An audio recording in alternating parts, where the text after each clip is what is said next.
Leader TV जे programme अॼु जी ॻाल्हि में आवां जो मेज़बान डॉक्टर अयूब शेख।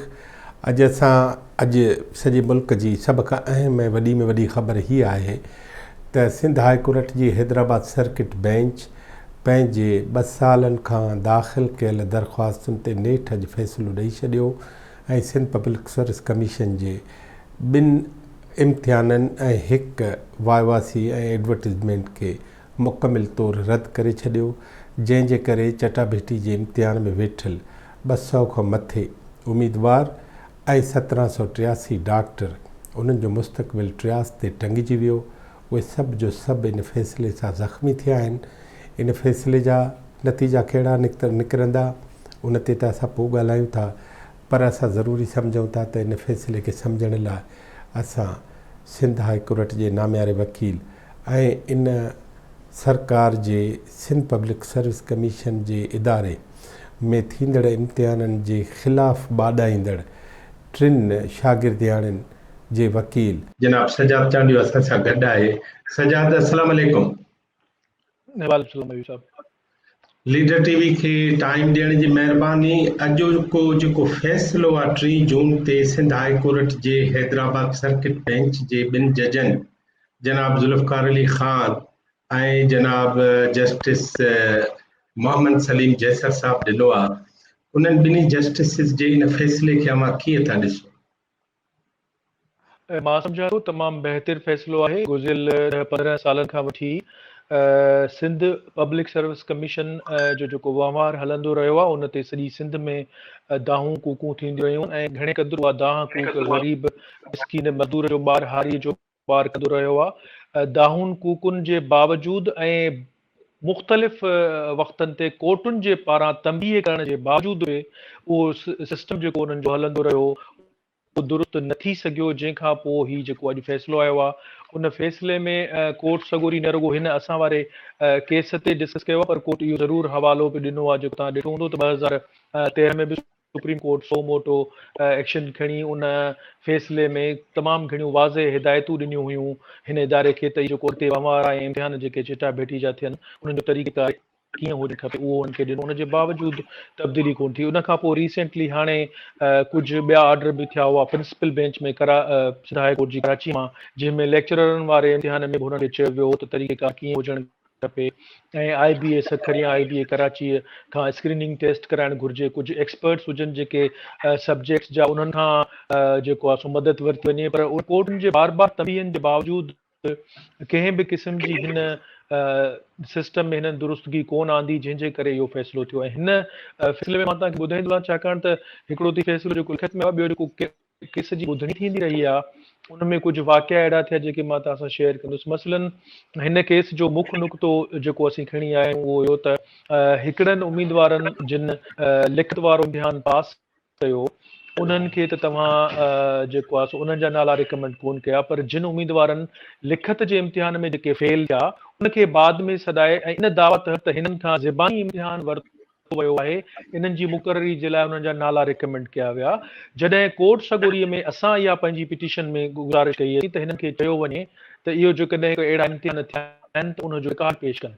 ऐं 2019 तव्हां हिन पिटीशननि जो टाइटल पढ़ंदो, मथे जेको नंबर लिखियलु आहे ते 2019 में पिटीशनूं दाख़िल थियल हुयूं। 2 सालनि जी लगातार ॿुधणीअ में इलाही भेरा, हिकु दफ़ो न खोड़ दफ़ा चवण जे बावजूदि इदारे तरफ़ां अहिड़ो को रिकॉर्ड कोर्ट में पेश न कयो वियो जंहिंमें ख़बर पवे त जेके हिन ज़बानी इम्तिहान वरिता ऐं लिखत जा इम्तिहान वरिता उहो कहिड़ा थिया, उन जो नतीजो कहिड़ो आयो, कहिड़े उम्मीदवार जूं केतिरियूं मार्कूं थियूं। उन खां पोइ पोज़ीशन ऐं सजाद हिकिड़ी ॻाल्हि इहा बि ॿुधाईंदा हलो त अहिड़ा कैंडिडेट्स केतिरा आहिनि जिन खे रिटन वठण खां सवाइ वाइवासी वरिती वई ऐं उन्हनि खे मुक़ररी या नौकरी जा ऑर्डर ॾिना विया, केतिरा आहिनि? मां सम्झां थो ही जेके वरी तव्हां सवाल रिपीट कजो, जिन खे वाइवास वठी नौकरी उहे 946, उहे 946 हिन में नाला आहिनि जेके इन इम्तिहान हिकिड़े में मेडिकल वारे में थिया। पर जेको तरीक़ेकार जेको हिन में थियो आहे असां सम्झूं था उहो इहो त 1783 पोस्टुनि जो इश्तिहार आयो ऐं हिननि दावा कई आहे त लिखत में 1783 सिंध जा शागिर्द पास कोन करे सघिया, जंहिंजे करे हिननि खे मजबूरन ॿीहर इश्तिहार ॾियणो पियो। असां सम्झूं था त इहा हिकिड़ी मिली भगत आहे पंहिंजी बदउनवानीअ वारे हिन वहिंवार खे हलाइण जे करे लिखत में हिननि चई छॾियो आहे त उहे पास कोन थिया आहिनि ऐं तंहिंजे करे हिननि खे ॿीहर इश्तिहार जारी करण जो मौक़ो मिलियो त जीअं ही ज़बानी इम्तिहान वठी ऐं शॉर्टकट वारे प्रोसेस खे एडॉप्ट करे सघनि ऐं तंहिंजे करे असां कोर्ट सगुरी खे इस्तदा कई त जेके इम्तिहान थिया आहिनि उहो रिकॉर्ड पेश कयो वञे त ख़बर पइजी वञे कारे जा कचा खीर जो खीर पाणी जो पाणी थी वञे त कंहिं केतिरियूं मार्कूं खयूं। उन खां सवाइ हालत इहा आहे, मां तव्हांखे जेका सवेर ॻाल्हि पई की प्रोफेशनलिज़म असांजा इदारा कीअं था हलनि, इन्हनि जी सिचुएशन ऐं हालत इहा आहे त कोर्ट जॾहिं ऑर्डर कयो त चेयरमैन साहब ऐं सेक्रेटरी कोर्ट में पेश थियनि त उन जे बावजूदि कोर्ट जे हुकुम जे बावजूदि चेयरमैन साहब कोर्ट में कोन आया ऐं जॾहिं कोर्ट पुछाणो कयो त सेक्रेटरी साहब ॾाढो ख़ुशीअ सां ऐं फ़ख्र सां कोर्ट जे साम्हूं इहो इज़हार कयो त हू पंहिंजी हिते हैदराबाद वारी ठंडी सड़क वारी ऑफिस में वेठा आहिनि पर हू कोर्ट अचणु पसंदि हुननि कोन कयो। त ऐं इहा हिननि जी प्रोफेशनल जेका आहे कंडक्ट कोर्ट ज़ाहिरा नोट कई आहे। उन खां सवाइ इहो थियो त जॾहिं बार बार चवण जे बावजूदि इहो रिकॉर्ड पेश न कयूं, कोर्ट खेनि चयो त जेको इहो असांखे जेका हिननि प्रेस ज़रिए जेके नतीजा अनाउंस कया हुआ जंहिंमें सिर्फ़ु रोल नंबर लिखी, बिना नालो लिखण जे, बिना पीउ जो नालो लिखण जे, बिना ज़ात लिखण जे, बिना मार्कूं लिखण जे जेके नतीजा हिननि पधरा कया, उन नतीजनि बाबति कोर्ट उन्हनि खां सुवाल कयो त बाबा हीउ जेको रोल नंबर फिलहाल लिखियलु आहे तव्हां महिरबानी करे इन जूं मार्कूं ॿुधायो त ख़बर पवे त हिन टेस्ट में जेके माण्हू वेठा कंहिं 80 मार्कूं खयूं, कंहिं 60 खयूं, कंहिं पास मार्कूं खयूं, को अंदाज़ो करे सघूं जंहिंखे हुननि जो बार बार पुछण जे बावजूदि कलाक ताईं कोर्ट में या पुछा गछा थींदी रही, उहो ॿुधाए कोन सघिया, जेके कागज़ पट संदन हथ में ऐं संदन कब्ज़े में हा उतां किथां हू कोर्ट खे ॾेखारे कोन सघिया, जंहिं मां इहो अंदाज़ो थियो या जंहिं मां इन ॻाल्हि जी वधीक पक थी त अहिड़ो को रिकॉर्ड हिननि वटि मौजूदु आहे ई कोन। सजाद साहब, मूंखे वरी हिकिड़ी ॻाल्हि तव्हां ॿुधायो त अहिड़ा कैंडिडेट घणा हुआ जिन जो लिखत में इम्तिहान पास न हूंदे बि उन्हनि खे नौकरियूं मिलियूं? असां सम्झूं था त उहे जेके असां हिननि कोर्ट में त दावा कयूं था त सभु जा सभु जेके हिन अपॉइंट कया जेके असां सां गॾु में वेठा, असां चऊं था सभु जा सभु, छाकाणि त रिटन टेस्ट तव्हांखे अंदाज़ो हूंदो त सिंध में 1700 लाइ हज़ारनि जे अङ में अप्लाई कयो हो माण्हुनि, उन्हनि खे हिननि रिटन टेस्ट में बि फेल करे छॾियो उन्हनि खे, पंहिंजे मनपसंदि माण्हुनि खे हिननि रिटन टेस्ट में बि फेल करे उन्हनि खे रस्तो इहो ॾेखारियूं त असां लेफ्ट ओवर पोस्टूं करे ओॾां तव्हांखे खणूं था, जेको तरीक़ो हिननि अपनायो जेको अॼु कोर्ट जे साम्हूं वारे थियो ऐं जो दिफ़ा कोन करे सघिया दुरुस्त नमूने सां। पर जे असां सम्झूं त 5, 10, 15, 20, 25, 30 माण्हू अहिड़ा आहिनि जिन खे हिननि सिफारिश ते बिना टेस्ट वठण जे नौकरियूं ॾिनियूं हूंदियूं, त इहो तव्हांजी नज़र में इंसाफ़ आहे त जेरे का बकरी कोई छॾिजे? मां सम्झां थो त अमी ख़ुदि इन ॻाल्हि खां अणवाक़ुफ़ कोन हूंदो त सिंध में हिन इदारे जे तरफ़ां मेरिट केतिरो जेको आहे सो हलियो आहे माज़ीअ में, ऐं ख़ुदि रुगो मां मुंहिंजो हवालो कोन्हे हिन केस मुंहिंजे जो, पर साबिक़ा जेको चेयरमैन हुयो आगा रफ़ीक साहब, उन जो बि इंटरव्यू ऐं उन तरफ़ां कयल जेके ॻाल्हियूं आहिनि उहे बि पधरे पट पयूं, हर माण्हू उन ॻाल्हि खां वाक़ुफ़ आहे। जेतिरा परसेंट तव्हां सम्झो था, मां सम्झां थो त को अटे में लूण बराबरि के मेरिट ते छा थियनि, बाक़ी सिर्फ़ु जेका गुज़िरियल 10-12 सालनि खां वहिंवार हले थो उहो उन जे तरीक़ेकार खां सॼी सिंध वाक़ुफ़ आहे, सॼी सिंध जो नौजवान वाक़ुफ़ आहे, उन्हनि खे ख़बर आहे त ही नौकरियूं कीअं ॾींदा रहंदा ऐं हिन जो मुक़ररियूं कीअं थियनि थियूं, ऐं जेकॾहिं ॿियो कुझु कोन था करियूं, हाणे असां मुस्तक़बिल में ॿियो बि केस करणु शायदि वेंदासीं, जेको प्लानर रुगो इहो पुछा थिए थी जेके मेंबर वेठा आहिनि इन्हनि संदनि जे ख़ानदान मां टोटल केतिरा फ़र्द पॉइंट थिया आहिनि टोटल मेंबरनि जा। इहा ॻाल्हि त सोशल मीडिया ते, प्रिंट मीडिया ते, इलेक्ट्रॉनिक मीडिया ते त वाज़े थींदी रही आहे, पर कोर्ट हिननि खां पुछा करे त जेके मेंबर साहिबान वेठा आहिनि उन्हनि जा फुफा ट माइट सोट मासा त ॾाढे भाई चाचे भाई घणा उहे मुक़ररु थिया आहिनि, एतिरा एफिशिएंट उहा एफिशिएंट नज़र त अचणु खपनि न, तंहिंजे करे असां सम्झूं था त हिननि मेरिट ते गुज़िरियल 10-12 सालनि खां मेरिट ते को बि एग्ज़ाम हिननि जी निगहबानीअ में अहिड़ो कोन थियो आहे जेको कोर्ट में हुजे जंहिंखां माण्हू मुतासिर कोन थिया हुजनि। ही का पहिरीं पिटीशन कोन हुई, 6 पिटीशनूं इहे हुयूं, ॿियूं अहिड़ियूं खोड़ सारियूं पिटीशनूं हिते सर्किट बेंच हैदराबाद में पेंडिंग आहिनि, अहिड़ियूं खोड़ सारियूं पिटीशनूं सर्किट बेंच सखर में पेंडिंग आहिनि, लाड़काणे में पेंडिंग आहिनि, मां सम्झां थो लॻभॻि न हूंदियूं त बि 50 खां मथे त पिटीशनूं प्रिंसिपल बेंच कराची में पेंडिंग आहिनि। इहे हज़ारे सवें जे अंग में माण्हू मुतासिर आहिनि, सिंध जो नौजवान मुतासिर आहे, जेको ग़रीब जो हारीअ जो ॿार आहे जेको वञे थो ऐं उन जे लाइ रस्ता बंदि आहिनि ऐं उहो रड़ियूं करे करे कोर्टुनि सां रुजू करे करे थकिजी थो पए, उनजी कंहिंजे बि कन ते का जूं कोन थी चुरे, बाक़ी जेके पोस्टूं हिननि ॾींदा रहिया आहिनि उहो वहिंवार सभु वाक़ुफ़ु आहे सॼी सिंध। मूंखे हिकिड़ी ॿी ॻाल्हि हीअ ॿुधायो त ही डिसीशन मूं जेको उन में आहे ऐं उन में जस्टिस ज़ुल्फ़िकार अली ख़ान या जस्टिस दोस्त अली जैसर उन में मुख़्तलिफ़ गुज़िरियल जेके चेयरमैन आहिनि सिंध पब्लिक सर्विस कमीशन जा, उन्हनि जी नाअहली ते बि लिखियो आहे त जेकॾहिं चेयरमैन या सेक्रेटरी नाअहल आहिनि त पोइ उन्हनि खे हटाइण जो फ़ैसिलो कयो न। ही ॿ टे हज़ार जेके सिंध जा माण्हू नौजवान ऐं उन्हनि जूं फैमिलियूं दरबदर, इहो इंसाफ़ थोरी आहे, इहो त क़त्ल आहे। आयुब साईं, उहे माण्हू उन्हनि जूं फैमिली दरबदर कोन थींदियूं जेको ग़रीब जो ॿारु ॾींहुं राति हिकु करे लालटेन ॿारे, मेणबती ॿारे, तव्हां जहिड़नि असां जहिड़नि दोस्तनि खां मुआशी मदद वठी ऐं हिते शहरनि में अची रहे थो ऐं लाइब्रेरियुनि में वञी पढ़ाई करे थो, ॾींहुं राति जो उजाॻो करे थो। तव्हांजे इल्म में मुंहिंजे ख़्याल में ॻाल्हि हूंदी त केतिरा नौजवान हिननि जे इन वहिंवार जे करे मायूस थी सुसाइड वञी कनि था, ख़ुदकुशियूं वञी कनि था, जेको हिते वहिंवार गुज़िरियल ॾहाको सालनि खां हलंदो रहियो आहे हिन कमीशन जो। हज़ारे फैमिलियूं त उहे बि आहिनि मुतासिर शागिर्दनि जूं जेके उसूलनि जेके हक़दार आहिनि, जिन जो हक़ मारे ऐं पैसनि ते ऐं सियासी मुदाख़लत ते जेके नौकरियूं हे विकिरो कंदा रहनि था, फैमिलियूं त उन्हनि जूं बि आहिनि, बदवाऊं त उन्हनि जूं बि लॻी सघनि थियूं। हा, पर कई सवे माण्हू असां मुख़्तलिफ़ मीडिया जे मीडियम में रहिया बि आहियूं त कई मज़दूरनि जा ॿार बि गुज़िरियल दफ़े जेके Sindh high court null and void कया, जेके कॉम्पिटेटिव एग्ज़ाम जा ॿार जेके एसडीएम थिया, उन्हनि में कई ग़रीब बि हुआ जेके लामाला कंहिं बि हवाले सां लखें किरोड़ रुपया भरे नथा सघनि। त इहो जेको मुसलसिल हिकिड़ो ज़ुल्म थींदो थो अचे, मां ईअं नथो चवां त उन्हनि माण्हुनि सां जेके ॾीए हेठो ॿरनि था उन्हनि सां ज़ुल्म छो थिए, उन्हनि सां बि न थिए, पर हीउ तरीक़ो कहिड़ो आहे त जंहिंमें असांखे हाणे कोर्टूं लॻनि थियूं ॼण त उन्हनि जो हिक हिसाब सां सिंध हुकूमत सां ॼण त को ज़ाती हिसाब ठही वियो।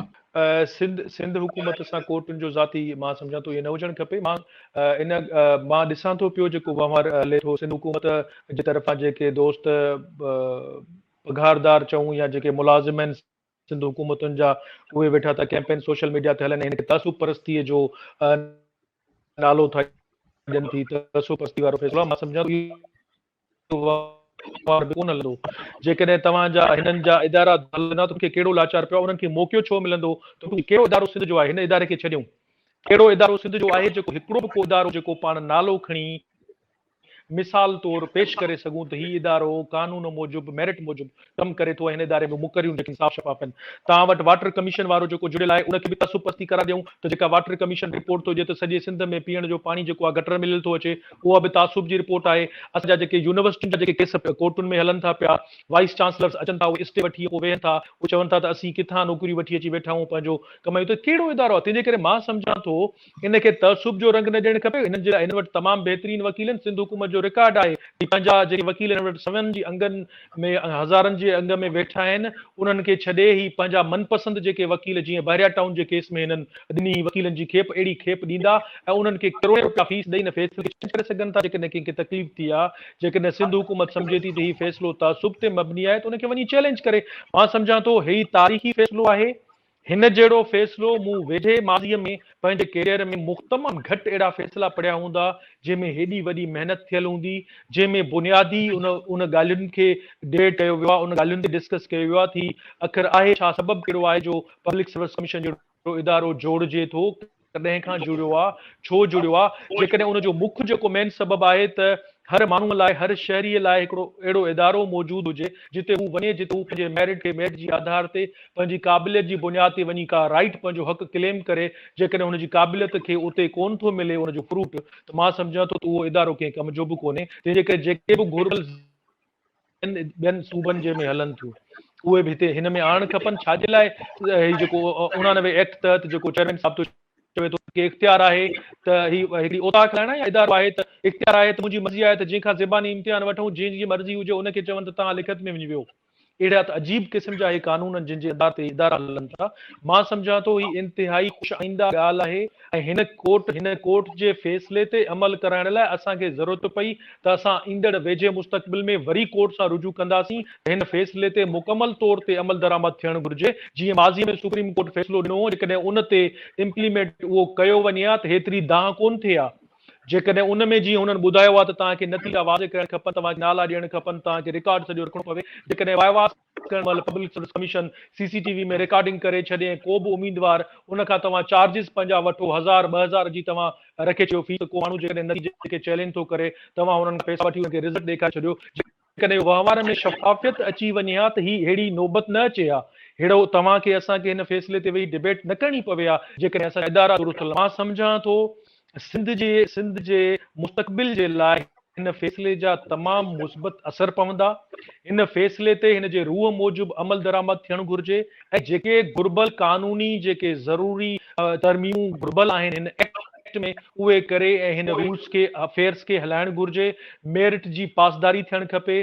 सिंध जे नौजवान खे इहो यकीन हुजणु खपे ऐं सॼी सिंध जो अक्सरियत में सॼी सिंध जो चंद उन्हनि फर्दनि जो न जिन मथां असांजे जेके जीअं तव्हां पाण ॻाल्हि था कयो जेके मुतासिर थिया आहिनि, त जेके दोस्त जिन जो हक़ खसियो वियो आहे उहे दावा था कनि। इहे उहे दोस्त बि आहिनि जिन 80 लख सॼी सिंध में तव्हां सर्वे कयो।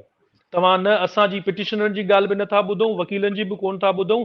सॼी सिंध मां को न्यूट्रल सर्वे कराइजे, तव्हांखे का हिकिड़ी मार्केट को शहर अहिड़ो मिले जिते इहा ॻाल्हि ॿुधण लाइ न मिले त कहिड़ियूं पोस्टूं जो केतिरो अघु पियो थो हले, कीअं माना हिकिड़ो तोपियुनि जो दुकान थो हले। सजाद बदनवानी जी ॻाल्हि आई आहे त तव्हांखे हूअं का ख़बर आहे त तव्हां पाण या कंहिं ॿिए एडवोकेट साहब बदनवानी जे ख़िलाफ़ को सबूतनि सां को केस कयो हुजे, अहिड़ी का ॻाल्हि अव्हांजे इल्म में आहे?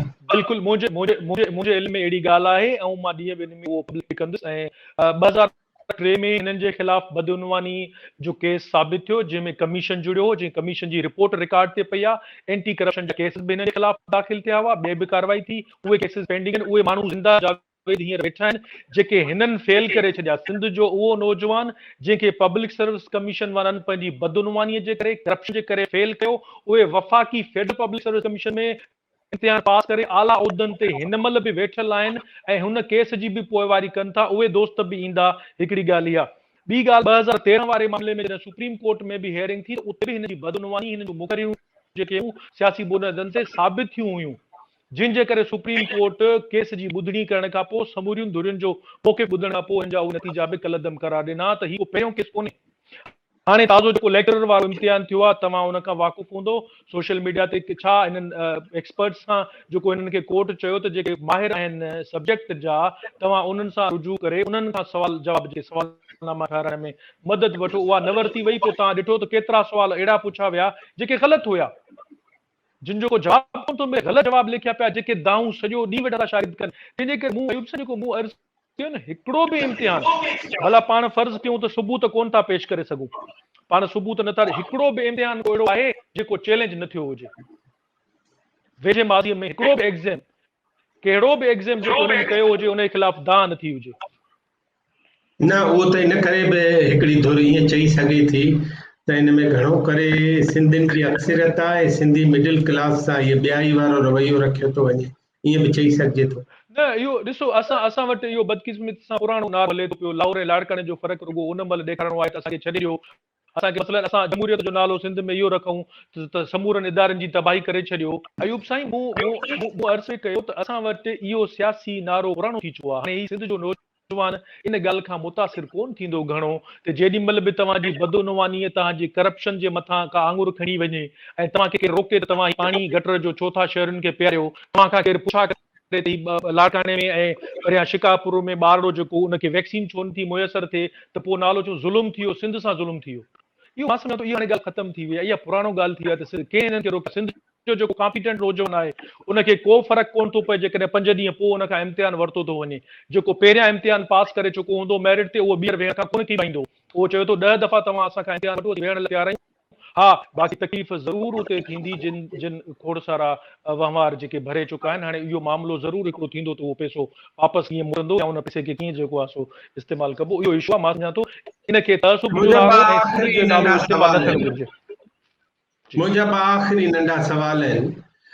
हिकिड़ो त अवां तस्दीक इहो सिंध पब्लिक सर्विस कमीशन जेका मुबैना तौरु हाई कोर्ट जे अताब हेठि आहे, उनजा ऑफिसर चेयरमैन जादमाणी साहब ऐं सेक्रेटरी ऐं ॿिया, उन्हनि खे हटाइण जे बदिरां, उन्हनि खे सज़ा ॾियण जे बदिरां हिन हज़ारे शागिर्दनि खे, कैंडिडेट्स खे, मर्दनि ऐं औरतुनि खे, डॉक्टरनि खे पेंडेमिक में हेॾी वॾी सज़ा ॾिनी थी वञे त तव्हांजे ख़्याल में उन्हनि खे सज़ा ॾिजे जेके थोरड़ा हुजनि या हेॾे वॾे लश्कर खे सज़ा ॾिजे? उन्हनि खे बि सज़ा आहे। सेक्रेटरी अञा ताईं मुअत्तल आहे। तव्हां ॾिठो हूंदो हिन फ़ैसिले में लिखियो पियो आहे उहो त फ़ैसिले में आहे त अञा ताईं मुअत्तल आहे। सेक्रेटरी मुअत्तल आहे ऐं ख़ुदि जेका चेयरमैन जी मुक़ररी आहे उन ते बि सुवाल उथारिया विया आहिनि। चेयरमैन जी मुक़ररी निस्बत जेको 2017 वारो कानून आहे उहो ख़ुदि सिंध गवर्नमेंट जे कानून सां टकराव में आहे। उहे ॿई कानून हिक ॿिए जे अल्ट्रा वायरस लॻा पिया आहिनि, त उनजी मुक़ररी ख़ुदि जेका आहे सा मशकूक आहे। हिन ते सुवाल उथी सघनि था। हिकिड़ी ॻाल्हि बाक़ी मां सम्झां थो हिन में कंहिंखे बि का सज़ा कोन्हे। कोर्ट जो फ़ैसिलो आहे।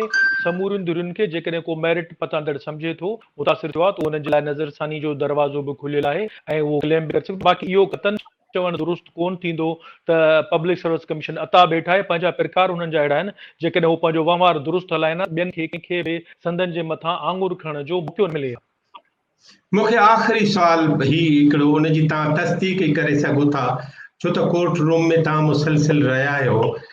छा कंहिं जज मौसूफ़ इन क़िस्म जा रिमार्क्स बि ॾिना आहिनि त सिंध पब्लिक सर्विस कमीशन वज़ीर आला जे अंडर रही ई नथी सघे, उहो गवर्नर जो अख्तियार आहे, अहिड़ी का ॻाल्हि आई? कानून में डिबेट दौरान अहिड़ी का गुफ़्तगू थी हुई त जेके बिज़नेस वारा रूल्स आहिनि उन में कुझु शयूं अहिड़े क़िस्म जूं लिखियल आहिनि ऐं जेको ही एक्ट थियो आहे अपॉइंटमेंट वारो उन में कुझु मुख़्तलिफ़ शयूं आहिनि। उहा अंडर डिस्कशन ॻाल्हि आई हुई। न, गवर्नर ऐं वज़ीर आला जो प्रिरोगेटिव अख्तियार कंहिंजो आहे पब्लिक सर्विस कमीशन जे मथां?